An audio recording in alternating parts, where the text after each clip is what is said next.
It is just a huge honor for me today to be podcast interviewing Dallin Gomez all the way from Salt Lake City, Utah. He's a third-year dental student at the University of Utah. He's the founder of the mastermind group, Making Money After Dental School, a group, that's a Facebook group, isn't it? Yes, it is. It's a Facebook group aimed at helping dental students and young dentists learn the business and money side of dentistry. He's also the founder of CanDentist.com, a website for young dentists and dental students with tons of free resources and dentist job listings. His favorite people are his wife, Caitlin, and two daughters, Rosemary and Chloe. That is so cool. So you graduate next May. Did you read the article on the in the Wall Street Journal last Monday about the orthodontist who graduated $1 million in student loan debt? I sure did. From the sounds of the article, it looks like he lives about 5 minutes south of me. Yeah, Utah boy. So Yep. Now you have two dental schools there. You have Salt Lake City, where you go to. That's a public school, right? Yep, And then Roseman is a private school in South Jordan? that's right. Now, is Roseman, is that their only dental school, or is it like Midwestern? Midwestern has them in Chicago, Glendale, Arizona. It's their only dental school. It's their only dental- Roseman has other professional schools in Las Vegas, I believe it is, but the dental school is the only one that they have. So what's the difference in tuition between a year at Roseman and a year at Salt Lake City? Oh boy, better not misquote this. This is not exact, but I think it's something like 78, 80,000 per year there, and it's about 40,000 in-state at the University of Utah, and probably 65, 70 out of state. Right, and that's what we see. It was so common, dental school just 10 years ago. It was $35,000, $40,000 a year. Then out of nowhere, it's 70 to 100,000 in all these private schools. And these kids just want to get accepted anywhere. But the difference between paying $40,000 a year and $80,000 a year, like what do you think the average student in the University of Utah School of Dentistry in Salt Lake City, what do you think the average kid when he graduates walks out with total student loan debt versus a private school up the street in South Jordan, Utah, Roseman? They're probably, on average, the University of Utah, they're probably coming out with, well, it's a little bit different for the first few classes, which I'm a part of, because they're only taking a few out of state, but now they've bumped it up so more than double that they're taking are out of state. So for the first few years, it's probably 200,000, 200 to 30,000 average, maybe even less than that. Now it's probably up to 275, maybe even 300 if you average out the out-of-staters. But that's what happens when you have the government who's just willing to lend all the money that you want if you're a dental school. It's an interesting situation. Yeah, when it's funny because the government always does this. First they break everything and ruin it. And then if they ruin it, they say, well, it looks like you need our help to fix it. And the only reason U.S. student loan debt is $1.5 trillion, and the only reason that the cost of a university education has been growing at 2 to 3 times the rate of inflation for the last 2 decades is because all the government money. If the government closed down the Department of Education and said, we will never loan you another dime to go to school again, the tuition rates would fall in half overnight. And then if you said that, they'd say, what are you, an education Nazi? What do you want to promote dumb people? I mean, so they always got this big, bleeding heart, dumb idea. And if you're against their dumb idea, then you're evil.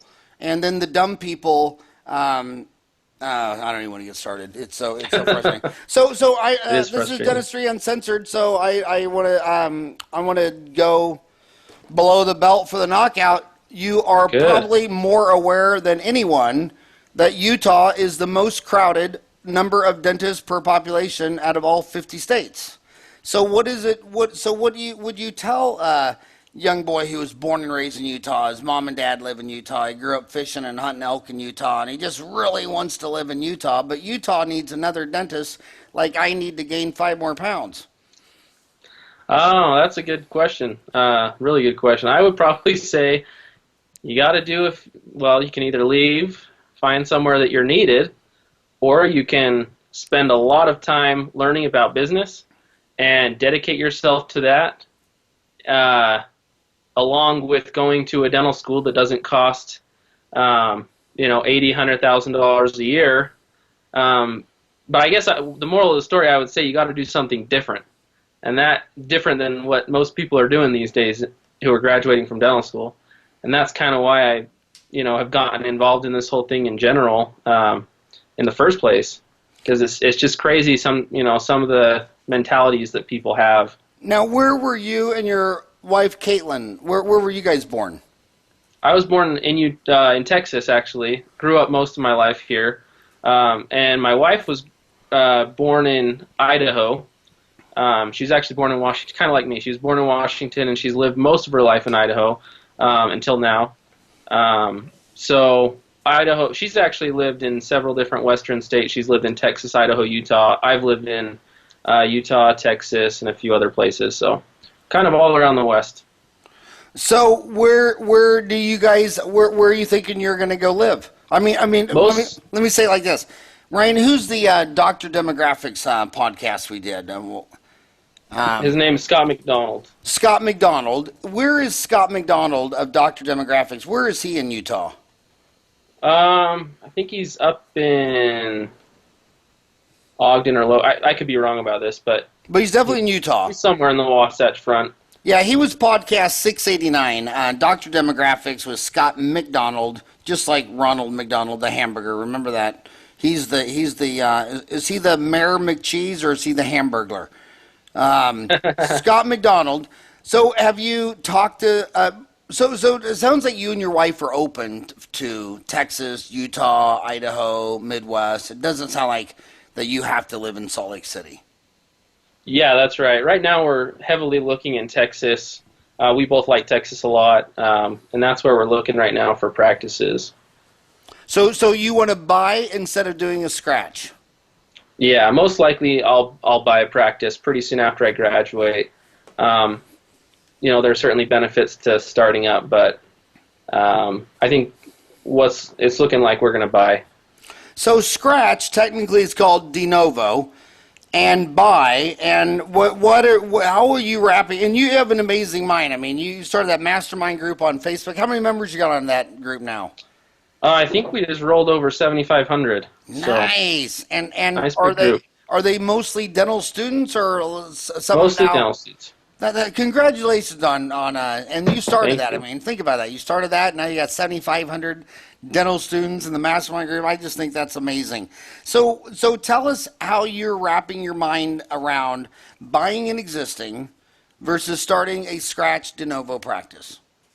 So, it's a combination of just talking to different people and also the desire to have more of a not guaranteed, but more predictable cash flow early on.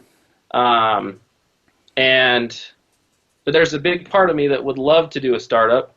But probably those two things. I've talked to a lot of people who've done both, and I think I'm just leaning more towards that for predictability, and also because there are a lot of opportunities right now where dentists are selling practices that have a lot of potential for growth and for improvement.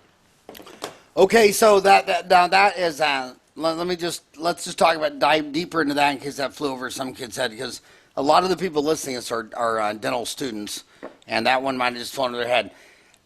You're looking for hidden value. I mean, when you go in and find a practice that's doing $500,000 a year and say he wants to sell it for $500,000 a year, and all he's doing is cleanings, fillings, and crowns, but he's referring out $200,000 a year in endo. He doesn't do root canals. He's referring out $100,000 a year in kids because he doesn't want to do pulpotomy and crumb-stone crown and silver-diamine fluoride.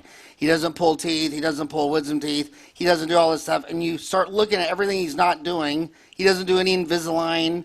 So now you buy a practice for $500,000. You got a patient base, and before you know it, you're doing $1 million a year. That's hidden value.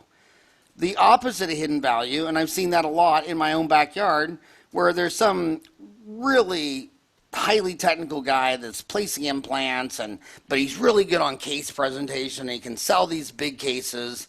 Then he sells it to someone who doesn't really place implants, doesn't know how to do Invisalign, but worse than that, he doesn't know how to case presentation. He can't present a case. So he buys this big practice that's collecting 1.25 and he pays over $1 million for it, and within 12 months, he's under 600,000 a year, and he's upside That's right. down, and it's crazy. And the older the guy's selling, the more likely. He hasn't done anything new in 20 years. He's been on the golf course, and he's doing amalgam, he's doing PFMs. He doesn't do anything fancy, but he's got the great personality, he's got the nice practice. So yeah, looking for Hidden Valley. Buying existing, you don't need demographics. Why do you need demographics if it's already running? Now, but it is good to know, are you going to talk to Scott to ask him if he has any recommendations in Texas? Does he work like that? Does he say, if I was going to go to Texas, I'd look in these areas? Or Scott's one of the companies I've considered working with, potentially even if I do a buy, just to scope things out. Also, Dentographics, another great company. But you hit a lot of points right on the head. I love what you just said. I think for a lot of people, it's tempting to look at the fancy offices, the dentists that are already doing really well, and they think, oh, that's the practice I want to buy. That's the one I want to go into. And it can be a big mistake. It can be a big mistake. And I've heard it said that you should buy, if you're going to buy a practice, you should buy a practice that's already producing what you can produce, what you can replace it with, the highest amount that you can replace. And I disagree with that. I think, just me being more interested in the business side of things, the number side of things, I'd rather dive in to see where specific parts where I can improve it and get a better value and instantly improve the practice, gain equity, and have less debt. So, I think that's the way to go, and I think that would be something that people should look into more. Spend some time learning about how to analyze things. well, you said you also are looking at Kip Miller, president of Dentographics. We podcast him. He was 806. So we did two demographics. Scott McDonald with Dr. Demographics was 689, and Kip Miller with Dentographics was 806. Do you want to so you're 26 years old, and my practice is 30 years ago. You want to know how we had to do it 30 years ago? You want to hear one of these old dad stories where we had to walk both ways to school, and it was uphill both ways, and there was snow and wild coyotes when you crossed the bridge?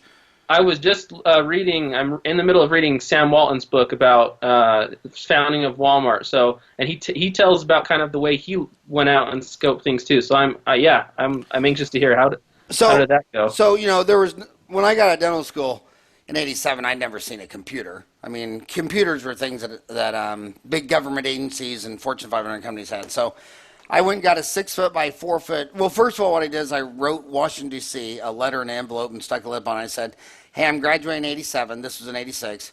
I said, you're the Department of Economic Security. Do you have any financial forecasts for the growth of America over the next, several decades? Sent me back this nice packet that said that they thought between 1985 and the year 2000, the United States would create 30 million new jobs, and half of them would be in 5 cities, and it all turned out to be true.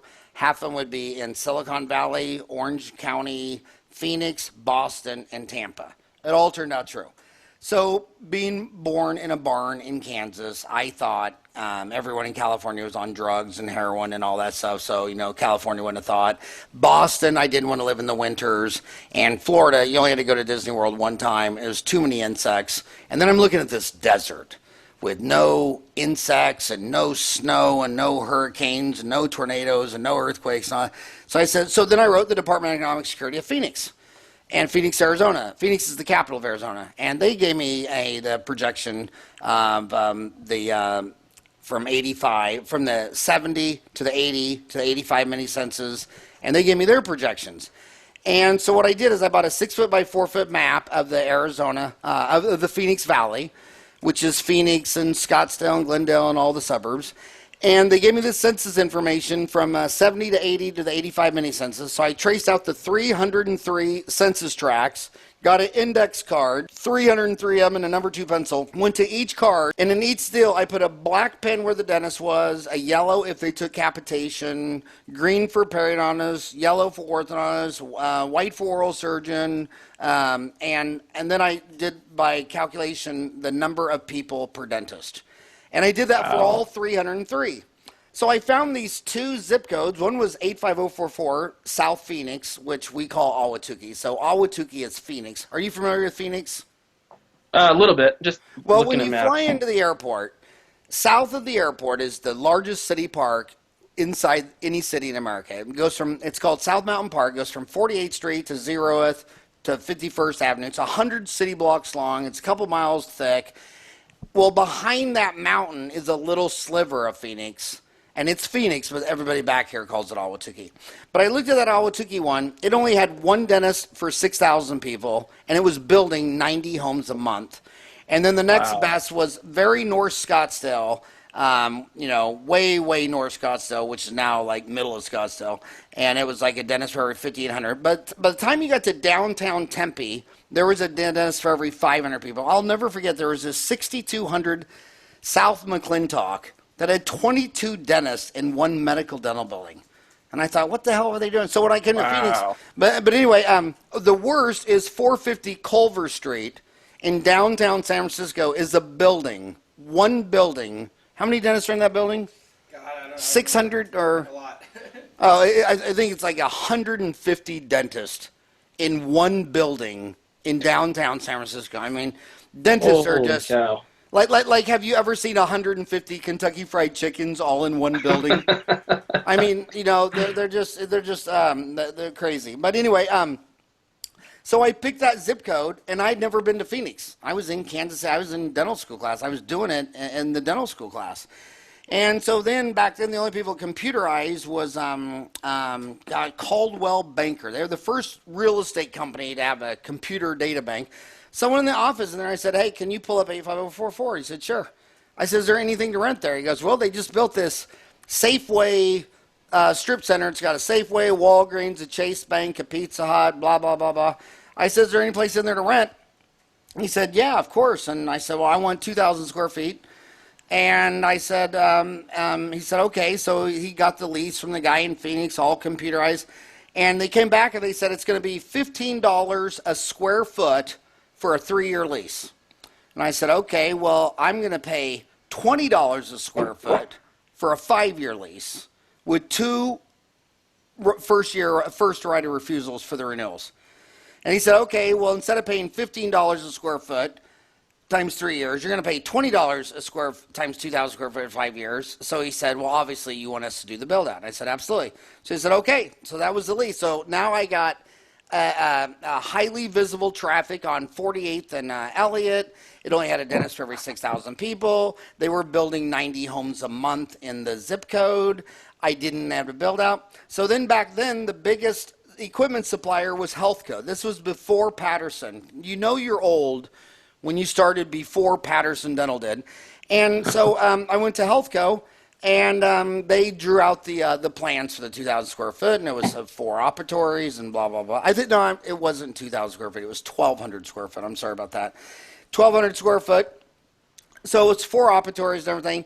I wanted all the top line, everything. In fact, they just had come out with the intraoral camera, and it was called a Fuji Cam, and it was $38,500 because selling your treatment plan presentation is everything. And that's what dentists screw up the most. I mean, the average American will buy a new car every 5 years from age 17 to 76. They will buy 13 new cars with a median average price of $33,500. They will all be financed for 5 years. No one has a problem with this, yet 90% of dentists will go their entire life and never sell one $33,000 treatment plan their entire life. And then there'll be 8 dentists in that medical dental building, and one dentist will do it every Friday.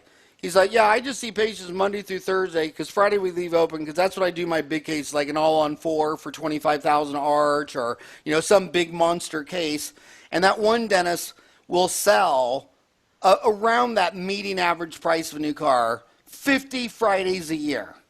And the other 95 out of 100 dentists will never sell it one time in their entire freaking life. So I knew I needed that $38,000 intraoral camera, which was the size of a small mini refrigerator in a dormitory. And he gave me the whole deal, and I think he came back and he said, okay, well, the whole thing's $88,000. How are you going to be paying for this? And I said, well, how we're going to pay for this is you're going to give me a 5-year lease, and on the 60th payment, I'll give you $1, and it's mine.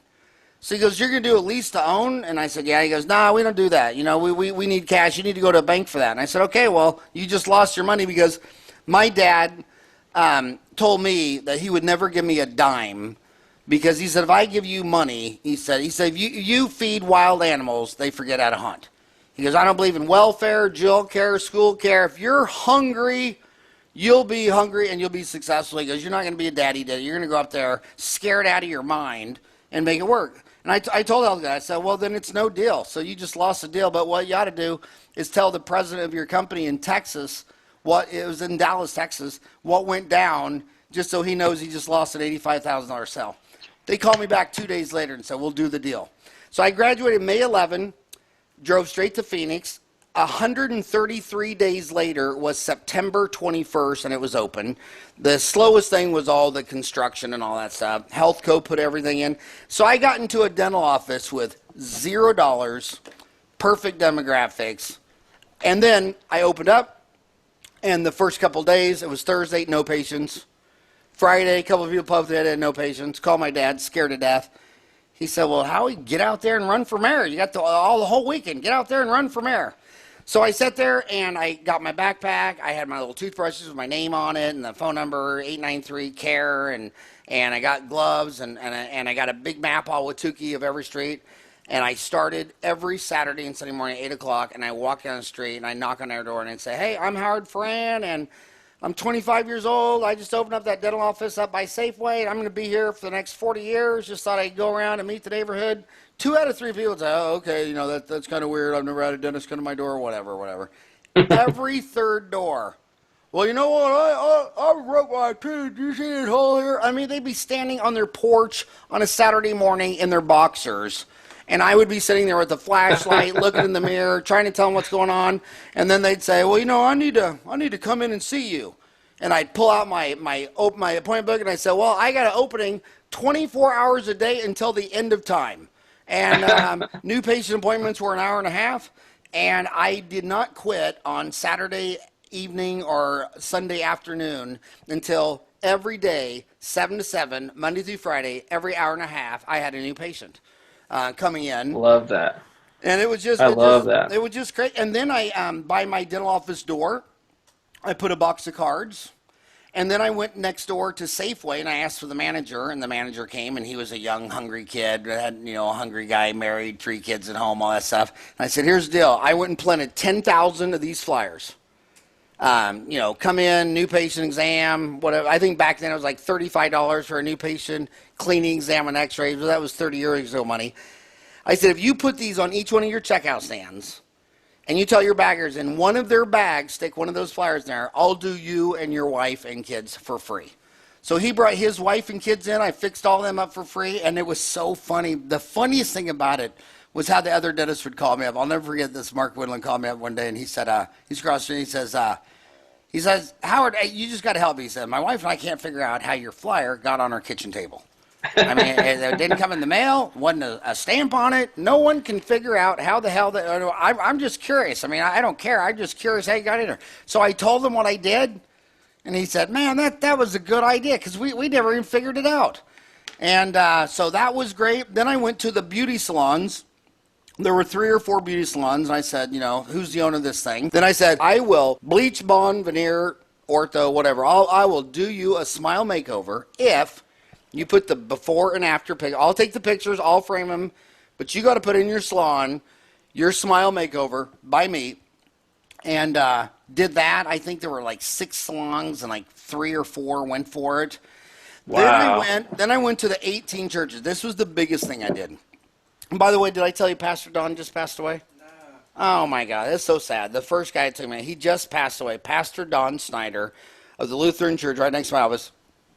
I went to all the churches. And I told him, I said, look, I got two older sisters that are nuns, and I know the two dentists doing their dentistry for free. One's in Wichita, Kansas, the Immaculate Heart of Mary nun. One's in Cloister Carmelite Monk in Lake Elmo, Minnesota. And I know that dentist that's fixing her for free. So what I'm going to do is I'm going to go around, and I'm telling you I will fix your pastor's teeth. I'll do it free. That's why we like Catholics the most, because they're not married. They don't have a bunch of kids. You only had to fix that one guy, but there's only 2 Catholic churches.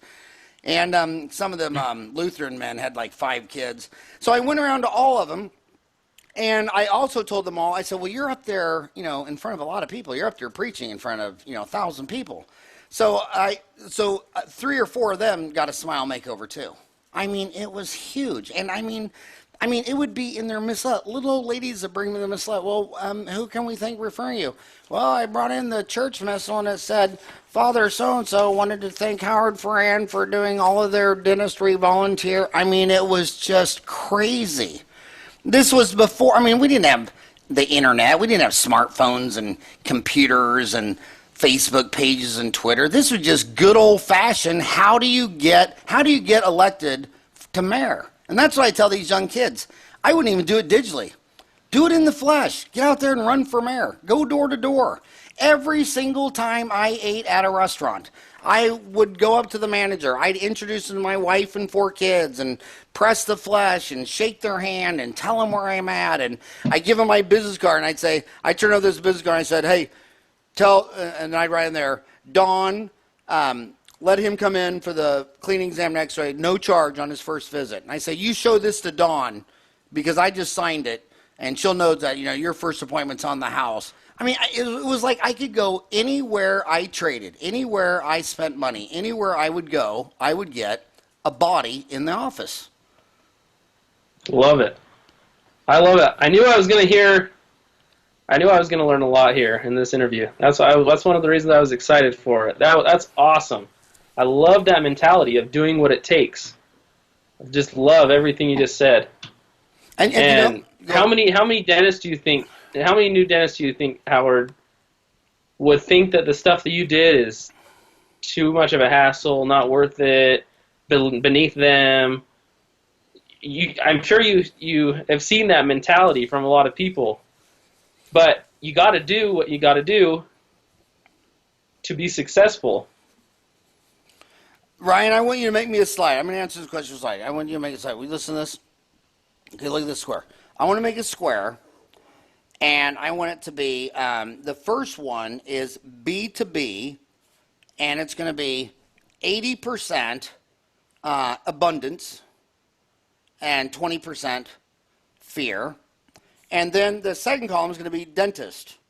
And dentists, I believe, are 50-50 abundant and fear.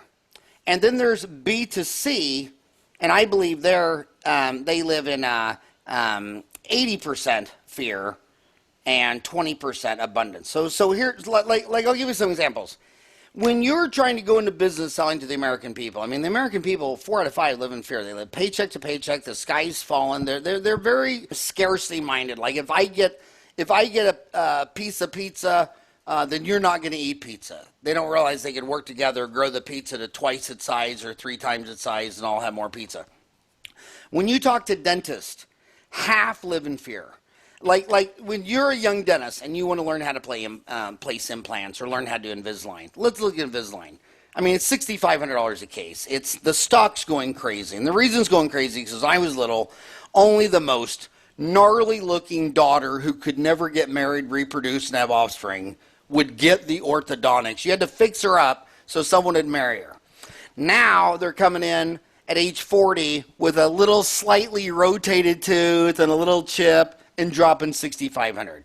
So ortho is going to grow where, I seriously think in 20 years, there won't be a 40-year-old woman on earth who doesn't think she could benefit from Invisalign.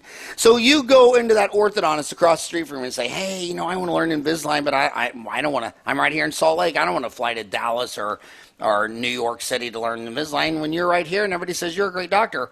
Half of them will say, well, if you want to learn how to do Invisalign, you need to go back to school and be an orthodontist. And they live in fear, and it's like, great. And it's great because you just realize, you just diagnose this guy as a fear monger, so you'll never meet him again.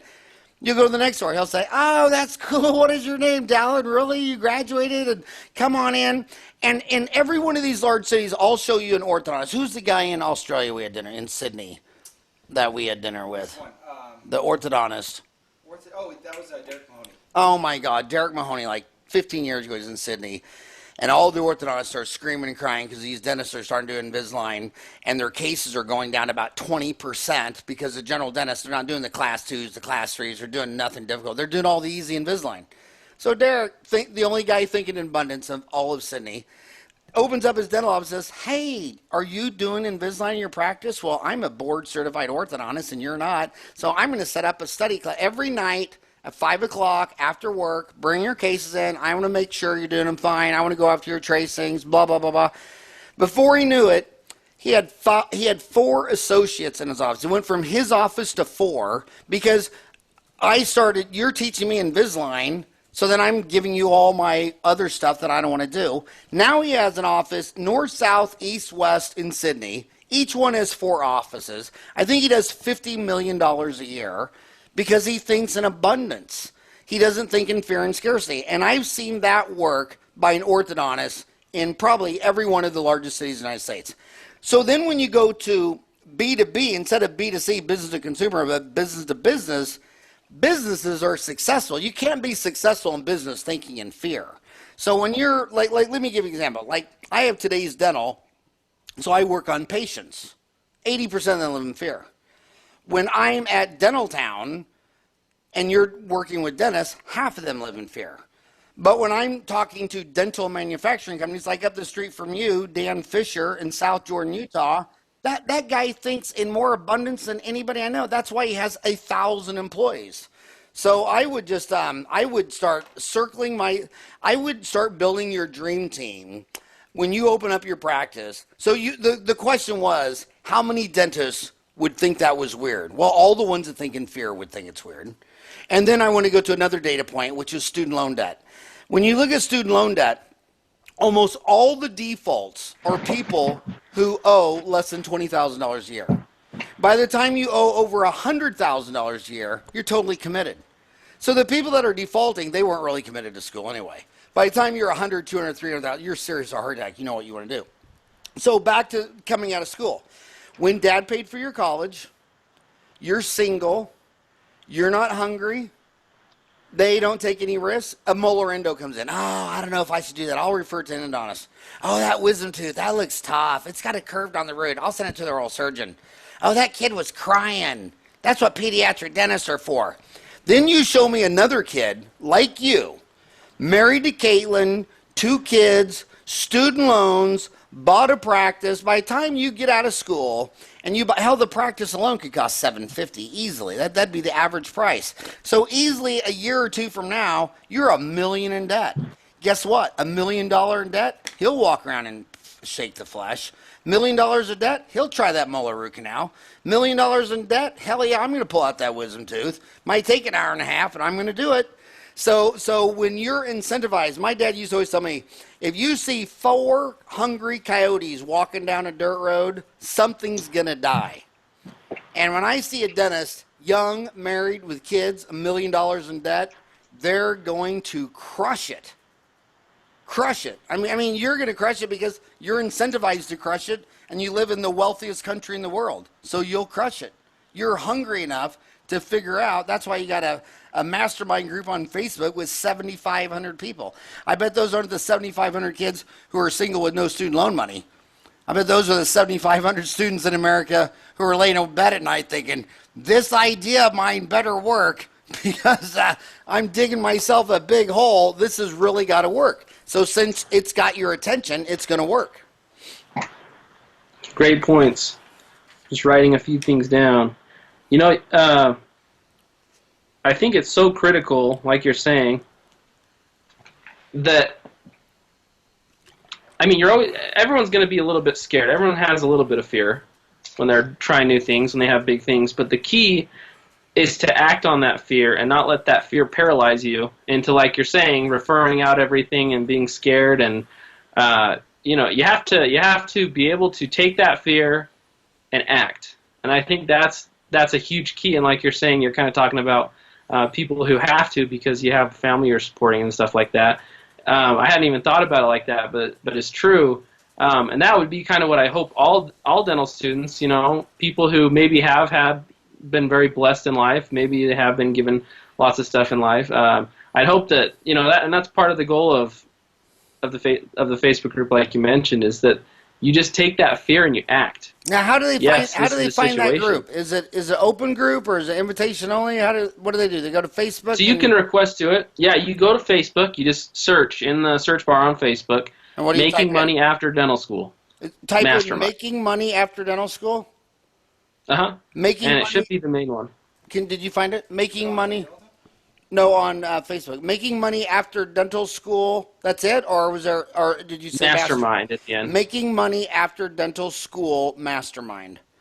So back to the fear and the abundance. See, it's not fearful to take my debit card and buy an airline ticket and fly across the country to go learn Invisalign. You know what's scary is to walk to that that orthodontist office across the street and show that I'm young and vulnerable and ask them for help and will you take me on a Zoom, knowing that half of them live in fear, and then there's nothing wrong with them. I mean, they're just Homo sapien wild animals living in fear. It just is what it is. But it's a 50% chance that parent will say, hey, you want to learn implants? I'll tell you what.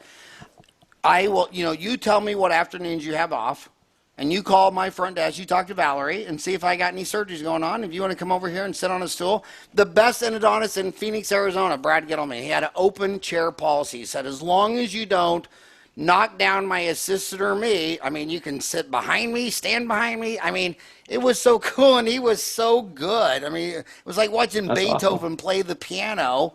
And he just loved it. I mean, he loved teaching, he loved doing, he loved sharing, and that's what a lot of it is about. I do believe that if you crawl into the psyche of every little kid, somewhere in grammar school for at least one day, every kid thought they wanted to be a teacher. Maybe it was only a day, but makes people feel good. Yeah. People like to teach. They like to share. It makes them feel good. So find a dream team, because I'll tell you what, when you fly to Pittsburgh to learn how to place implants and then you have one fail and they call your local board, well, the guy in Pittsburgh ain't going to do crap. But the periodontist in your town, he knows the board. He might even be sitting on the board. He might even be in the dental society. I mean, they can defuse it. When something's going wrong, you should say, well, you know what, you need to go see a specialist, and then they're going to your friend. And but it's fearful to go ask and show someone you're vulnerable and say, hey, I'm young, I'm broke, will you teach me? Can I watch you? Can I observe? And the smart periodontist knows this. Okay, what is the easy implants to place? First molars, the maxillary, second bicuspids, right? Well, you're not going to do any anteriors. You're not going to do any all-on-fours. You're not going to do sinus lifts. You're not going to do any of that crap. So by the time you've placed your first 10 implants, you've given him 100. I mean, it's just so easy. And then with ortho, I've tried to tell this to orthodontists a million times, but they never listen. The average dentist only stays interested in ortho for about 2 years. Because it's a $6,500. They'd rather do a $6,500 case on Friday afternoon. They don't want to get $6,500 and see you every month for the next 2 years. Their walnut brain doesn't work like that. And in an orthodontist office, they're flipping chairs every 15 minutes. And in a dental office, the shortest appointment is like 30 minutes. So they lose interest. But what's most important? That you first establish a relationship. That you guys fist bump every time you see each other. That when you walk into a study club, you're like, Dallin, what up? That's how you get the referring business. And they think, I love that. And they think, well, no, I'm going to get the referring business by sending them a platter of cookies every quarter. Well, it's a platter of cookies. That doesn't make me secrete dopamine, serotonin, oxytocin like a relationship does. You need to be in their cell phone. I tell specialists, if that Dallin Gomez moves to your town and he doesn't get if he's not on your cell phone, and you know you're different. You know some dentists like these types of jokes sent to them, and other dentists like I have dentist friends on my cell phone that if I sent a Trump joke, they might slash my tires. I got other dentists where if I sent them, they'd laugh their head off. You know your homies. And so these specialists, they got to get the referring doctors' numbers in their iPhone. They need to be texting them, like, 4 jokes and memes for every serious something real. That's why another thing I'll show you the young kids, that the guys learning implants, the ones that live in fear, they order all their implants online. And the ones who order from a real human in the flesh, what they don't realize is that they're coming to your office, you're saying, I know I'm paying a little more, I'm going to buy the Straumann, the Noble BioCare, the Megagen, because that Megagen rep's going to sit there and say, well, Dallin, have you ever done a sinus lift before? And you can say, well, this is my first one. Well, you know what, Thursday night, we're going to Beach Bar, and we're going to have cheeseburgers and watch the Cleveland Cavaliers lose 4 games in a row, and there's going to be 3 guys there that have all done 100 sinus lifts. And you need to come eat a cheeseburger with us because you need to know those 3 guys.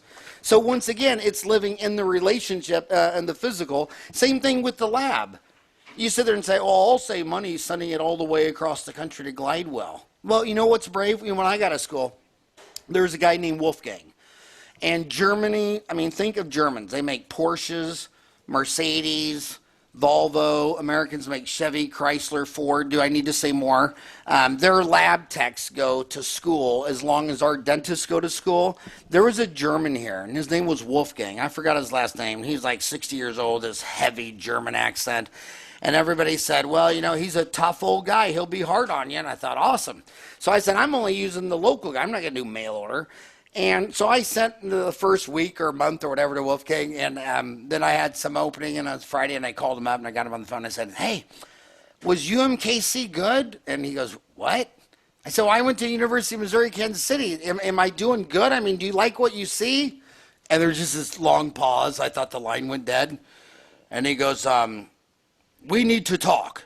And I said, oh, okay. So I went down there, and it was amazing because since I wasn't afraid of him, and I thought in hope and growth, he took me under, he was probably 60, I was probably 25, and he showed me 100 pans of incoming cases, showed me I could do everything better. And then I was buying my supplies from a rep, and he knew my rep, so he called his rep and said, tell me your accounts. And then he got to this guy. Oh, I forgot his name. Now his son's practicing with him. It was Roger Briggs. And he said, oh, my God. Really, Rogers? Howie needs to meet Roger.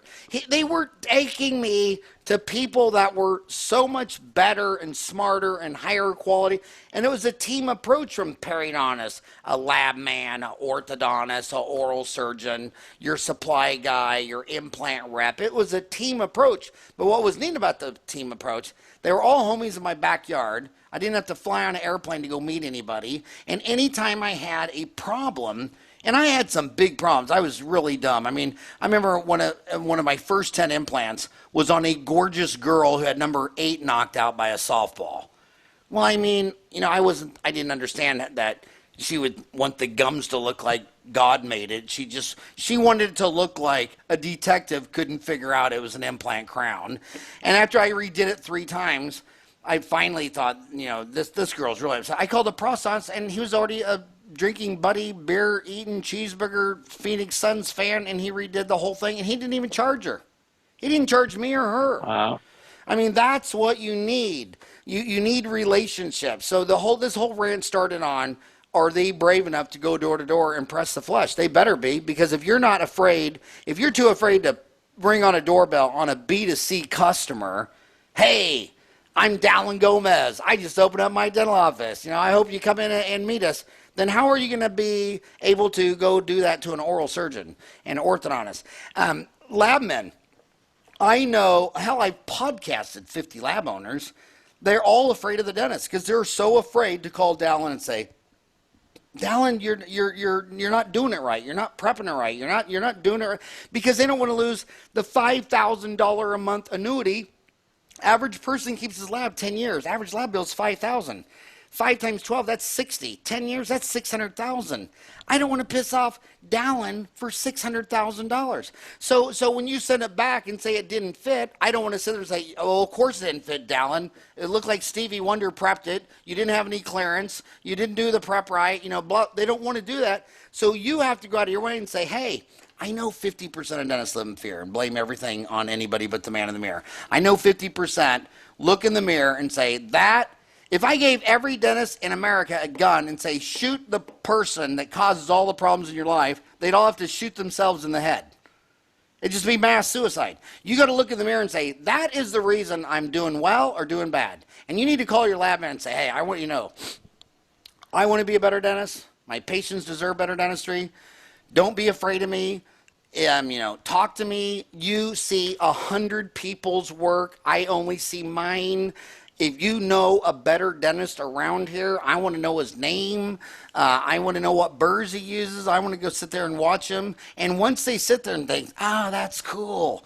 Dallin's a cool guy. Now you notice your Patterson rep is referring you patients, friends, and family. So is your lab people. You're doing dental work on the lab trimmer because you're like the only guy that their lab does businessmen that isn't an asshole who lives in fear and everybody works on eggshells whenever he calls. You know what I mean? They're too afraid to say, they're ttoo afraid to call you up and say, hey, Dallin, when you send in a quadrant tray and per gum impression, could you pull out the bloody the bloody cotton roll?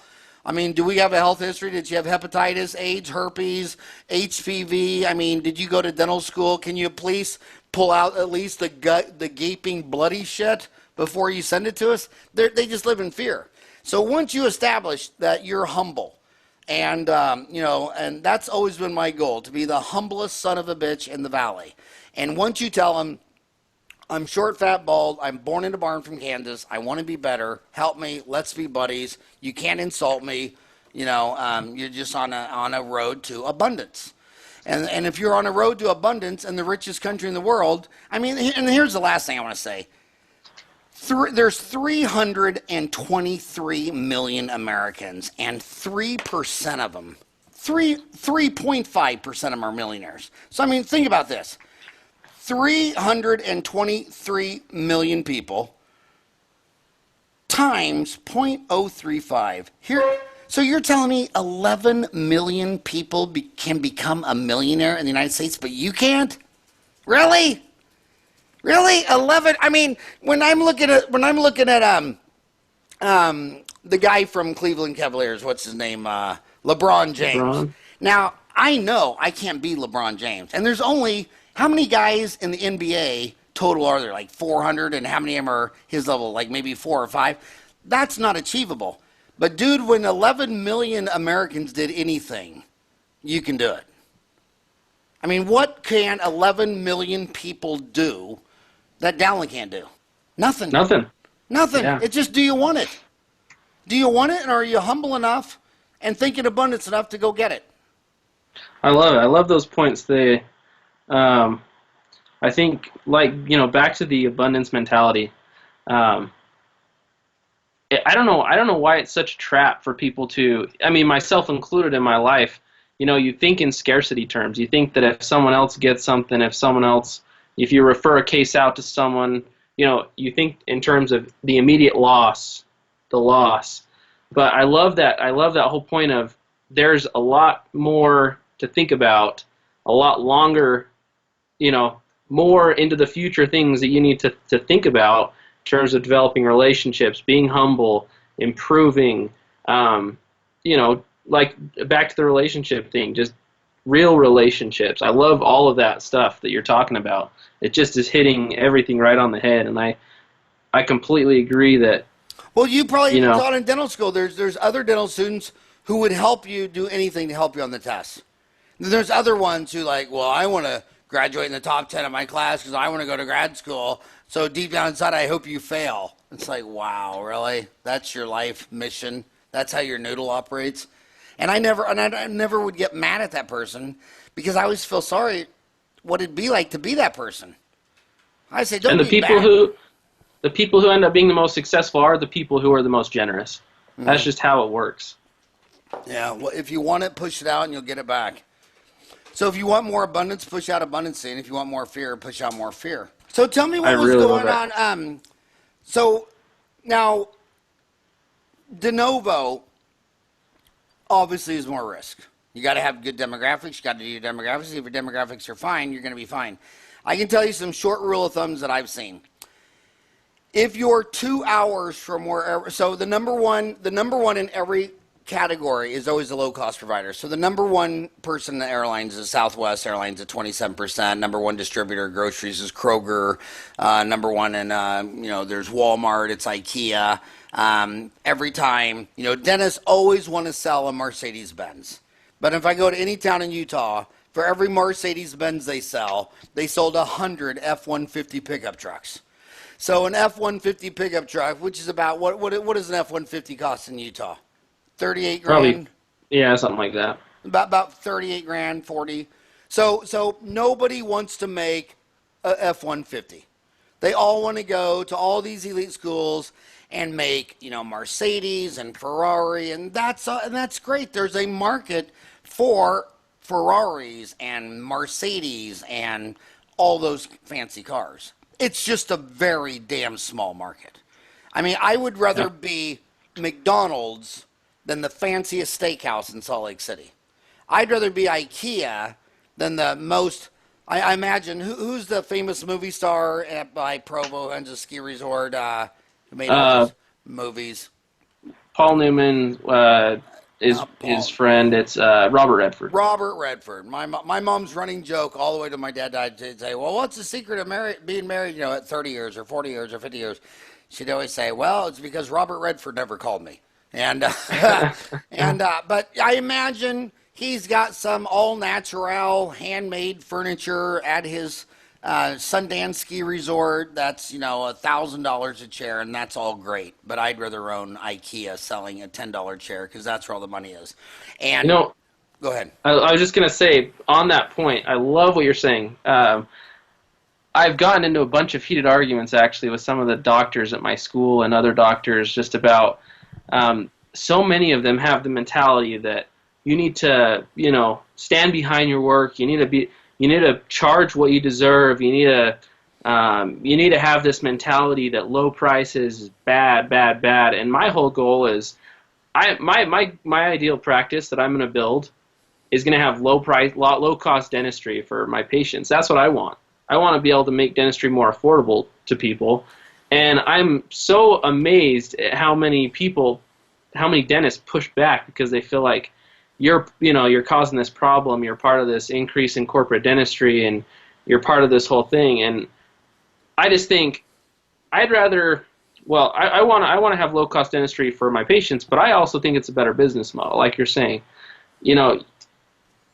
If you look at all the leading companies, exactly what you were just saying, they all have operated on low cost. That's the way the successful companies go, except for Lamborghini, Ferrari, and everything. But Toyota Camrys and Corollas work fine for most of the population. And I guess that, yeah, I really like what you were saying because so many dentists automatically tie in low cost with low quality or let's tear that up. Like low cost, like the lowest cost airline, Southwest Airlines. Up until just this last month, they never had a death. And a very high cost airline, which was US Air, which got bought by America West, which got bought by American. US Air lost an airplane every year, 8 years in a row. And they were the high cost provider. And here's Southwest Air, and what was the problem? They had a little piece fell off an engine, went through the window and sucked some lady's head out. And I used to always fly Southwest, and I used to always sleep against the window. But now I make Ryan sit by the window, and then I move to the aisle. But it's a one-hand deal. Your business better be faster, easier, higher in quality, lower in cost, and get smaller in miniature each year. This iPhone, what people don't realize is that Moore's Law, every 18 months they fit twice as many computer chips on the processor. So I am holding in my hand an IBM mainframe computer from 1980. But Moore's Law, every every, basically 18 months, 24 months, they got twice as many twice as many, what are they called? Twice as many things on the same size chip. And so if you're gonna teach me how to do a root canal, my first question, is this root canal faster? Is your technique easier? Is it higher in quality? Is it lower in cost? And is it more miniature? And you better get at least 3 of those right. And if you're going to be on Shark Tank, you're going to have to get all 5 of them right. And if you sit there and say, well, most people do a root canal and a molar endo, but I think they're idiots, but my technique's going to take 2 hours. Okay, bye. This one, only 5% of the people could figure out how this technique worked. Oh, and then that's most orthodontic courses. Then you go to something like Brock Rondeau. He could teach people with head injuries how to do orthodontics. I mean, just practice limited to people who had head-on collisions, skiing accidents. If you really master your subject, you can make it easier. Higher in quality, that's a no-brainer. I mean, hell, when the first DVD player came out, it was $800, and it was horrible. By the time they got to $200, they were awesome. Now they're perfect, and they're what, $40? And then lower cost. I mean, everything has to get here's what dentists do. Every time the Earth goes around the sun one time and passes Uranus, they want to raise their fees 5%. And they stagnate. And the people who lower their costs, like I'll say to some dentists, what do you love doing the most? And they'll say, well, I got a CEREC machine. I love doing CEREC crowns. Okay, so then how much you charge for a CEREC? And they say $1,000. I say, and you want to do more or less? You say more. You say, okay, well, if you want to do more, move the price from 1,000 to 800. Have you heard of price elasticity? Here's price, here's volume. You sell hardly any Cadillacs, lower the price, you sell more Buicks. Lower the price, you sell more Olds. Lower the price, you sell more Chevys. And 70%, like they always talk about these car markets where, they'll sell 18 million cars a year. They don't realize that only 30% of the auto trade every year is new cars. 70% of it's used cars. Same thing with housing. They always say, oh, America last year sold 3 million homes. Those are new homes. How many existing homes were sold? That's the real money. So I say, well, if you charge $1,000 for a crown and you want to do more, then lower the price to $800. No. I love crowns. I want to raise the price to $1,200. Oh, so you hate crowns? No, I love crowns. Well, if you love something, lower the price to make it more affordable, accessible, price elasticity, you'll sell more. So whatever they love, they raise the price and do less. And then here's what's the dumbest thing in dentistry. Half of America doesn't have dental insurance. You go into most of these dental offices, and 85% of the crowns they did was on a PPO price. And the PPO price for the crown was like $650. And you say, well, do you want to do more PPOs or more cash? Oh, I want more cash, because then I don't have to deal with insurance. Okay, so I'm going to go around the corner, and I call your office. Yeah, I don't have any insurance. How much is a crown? You say $1,000. And I say, well, that's weird. 80% of your patients only have to pay $650 for a crown because they have dental insurance. And you say you want less of them, yet they're only $650, and you want more of not having to deal with the insurance, but you put a $350 penalty, a 50% penalty. That'd be like, what if the United States passed a law that said there was an import tax of 50% on all things imported? Would that help imports, or would that hurt imports? Yeah, it would hurt. Just supply and demand. Yeah, and then you go into a dental office and tell them the same damn thing, and it's because they've never studied business. And I'm so proud of you that on your journey, you started the Facebook Making Money After Dental School Mastermind group, because dentists don't need to learn anything else about algebra and trig and geometry and the periodic table and blah, blah, blah, blah, blah. I guarantee you, I've been out 30 years, and I'm still mad about the 1,000 hours I spent in the library at Creighton trying to get A's in geometry, trig, and calculus, and all this physics and all this stuff like that. I mean, really? Really? And then you graduate from school, you open up your own office, first Friday your staff comes, hey, Dallin, will you jump on QuickBooks and make us payroll? Shit, I don't know how. They didn't even cover that. 8 years of college, I don't know how to make payroll. Your accountant calls you up. Hey, do you want a statement of cash flow, a balance sheet, or a P&L? I don't even know what you just said. It's like, really? And so I'm so proud of you that you're thinking in hope and growth and abundance and helping your homies and utilizing this new handheld IBM mainframe computer, and that you got 7,500 members and you haven't even got out of dental school yet. You are too cool for school. Thank you. I appreciate that. And I wanted to, real quick, one last thing. When you were talking about the lowering prices, that's how you're going to get more patients and you're going to make more. One important thing that a lot of people don't realize, which is exactly kind of this kind of stuff that we talk about in the group, so I encourage everyone to join it, is people have the mentality that they can't handle that much. They can't handle that much more. They don't want to start running like a mill. And the whole purpose of learning business is to learn how to build a business that's more efficient, that can see more people, but that won't make it feel like you're, killing yourself every day. It's just a matter of establishing systems, processes, learning how to cut costs, learning how to be quicker, learning all these different things that piece together so that you can do exactly what you're saying. And that's the part that I think a lot of people, they just kind of shut it automatically out and they think, I don't want to see more patients. I like the amount of patients I have. Well, I mean, I guess you like your $100,000 paycheck, or when you could be doing the exact same amount of work and you could be making $400,000 or $500,000 a year. As you talk about religion, treat other people like you want to be treated. Would you rather sit in the chair for 2 hours for a molar root canal or 45 minutes? 45. Yeah, and the endodontists all do it in under an hour. Pulling out 4 wisdom teeth. My oral surgeon friends and myself pull them all out in 10 minutes. Would you like to sit in there for the chair for an hour and a half to pull out 1 molar? You're doing your filling with a dull burr. I use single-use burrs. One time, throw them away. When you look at build-up material, some of it sets up fast set, sets up in 1 minute. Some of it slow set, sets up 2 minutes. Well, the 2-minute setup costs twice as much as the 1 minute setup, and you haven't even showed me the price of each setup material. I can only tell you that it's people, time, and money. And number 2, it's business models. Like, for instance, in the 1950s, there were no hygienists. And when people are going around talking about let's opening up hygiene schools, just like dental therapists today, the sky was falling and closed down the hygiene schools, and all the redneck hillbilly dentists were all fighting the hygienists. Now, when they come out, do you think any dentist want to go do all their own cleanings, or do they think they want the hygienist to do it? So now we have the same thing 50 years later. They're called dental therapists.